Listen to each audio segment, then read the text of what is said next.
For the second straight day, local PATCO members picketed here at Norfolk International Airport. And while the picketing was going on, letters were going out telling these men that they no longer work for the Federal Aviation Administration.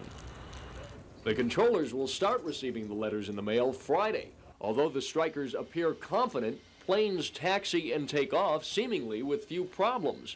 However, Professional Airways System Specialist Union President Larry Henry charges the equipment in the radar room is not being maintained properly. It's dangerous. I would say it's getting to the point of being unreliable. And some non-striking controllers say off camera they can't keep up this pace very long.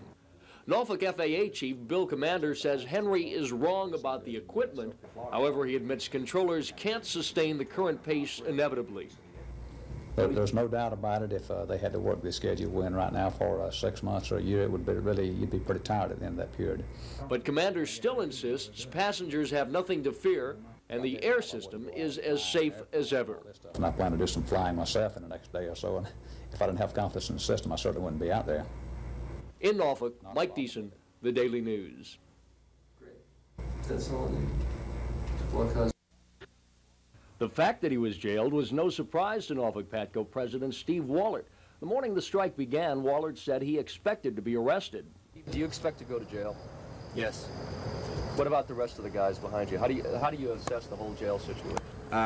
Our members are prepared to do whatever is necessary. They are aware of the consequences, and jail is one of those that they are one of those consequences. Local PATCO members had two news conferences, one an emotional one with wives and children, and then a late afternoon session where Wallert's wife Connie told reporters she had talked with her husband. The only thing that I can tell you is that I am extremely proud of my husband, what he has stood up for, and for every member of PATCO and every striking controller in this country. Meantime, pickets went up for the first time at Norfolk International Airport because PATCO members say they want to show the FAA Wallert's arrest doesn't intimidate them, and they hope to convince other unions not to cross the lines.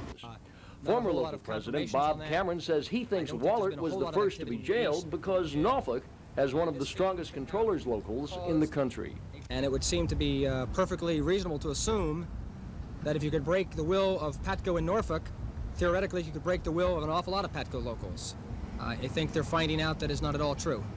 Although everything about Wallert's arrest isn't known, there's one thing for sure. If the FAA was trying to intimidate the Norfolk controllers by arresting their leader, that move has certainly failed. In Norfolk, Mike Deason, The Daily News. Norfolk controllers remain resolved not to go back to work. And at their daily press briefing, Acting President Bob Cameron predicted the system will fail next week when fatigue sets in on the skeleton staff. Cameron also issued a warning to anyone who applies for a $32,000 a year controller job. If 32 looks good as an air traffic controller, wait till you've done it for a couple of years. It doesn't look like much at all. And believe me, I mean that sincerely. You 20,000 applicants, my job's available. I've been fired. Give it a try. And I'd like to talk to you in about 5 years and see how you feel then. All right. Beautiful. But despite Cameron's warning, the Federal Job Information Center here in downtown Norfolk was flooded with applicants who want to be air traffic controllers. The applications for air traffic controller has been nonstop. That's Supervisor Marion Bullock, who says the order has come down to process the applications as quickly as possible. Richard Auger is applying because he likes the salary and thinks his timing is right. When I heard they were on strike, I thought, well, it's an opportunity. Mike Hotchkiss is another prospective controller who says he can live with the stress and the no-strike provision. Well, it's something you live with. If you take the job, that's one of the things you put up with. That no-strike clause is something the government is making a point to stress. Do you remind everyone who fills out an application they have to sign a form that does not permit strikes by government employees? Yes, definitely so. In Norfolk, Mike Deason, The Daily News.